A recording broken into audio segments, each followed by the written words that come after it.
Eng katta xatolik harakat qilmaslikdir. Chunki harakat qilgan odamda imkoniyat paydo bo'ladi. Ilon Mask. Barchaga assalomu alaykum do'stlar. Bugun biz sizlarga uy sharoitida 1,5 million so'm pul bilan qanday qilib broiler biznesini yo'lga qo'yishni o'rgatamiz.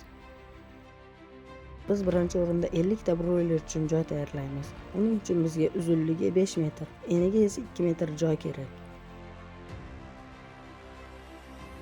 Va nihoyat joy ham tayyor. Endigi navbat broiler va xarajatga yetib keldi.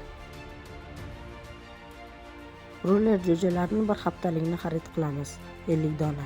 Narxi 20 ming so'mdan 1 million so'm bo'ladi. 4 qop kepak olamiz. Narxi 70 ming so'mdan 280 ming so'm bo'ladi. Opilka, lampa va suv idishlar nechta qo'yishingizga qarab 150 ming so'mgacha bo'ladi.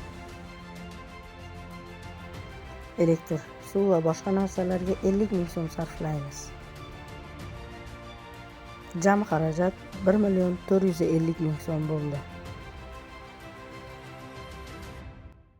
Endigi navbat o'sish vaqtiga.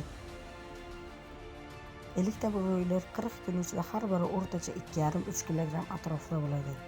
1 kg go'shtni 35 ming so'mdan sotsak, 100 kg go'sht 3 million 500 ming so'm bo'ladi. Xarajat 1 million 450 ming so'm, sof foyda esa 2 million 50 ming so'm. Bugun boshlang va ertaga foyda oling. Har bir broiler sizga daromad keltiradi. To'g'ri parvarish, to'g'ri joylash va to'g'ri yondashuv bilan siz ham osonlikcha katta biznesga aylantirishingiz mumkin. Va albatta Victor Family sizga hamroh bo'ladi. Salomat bo'ling.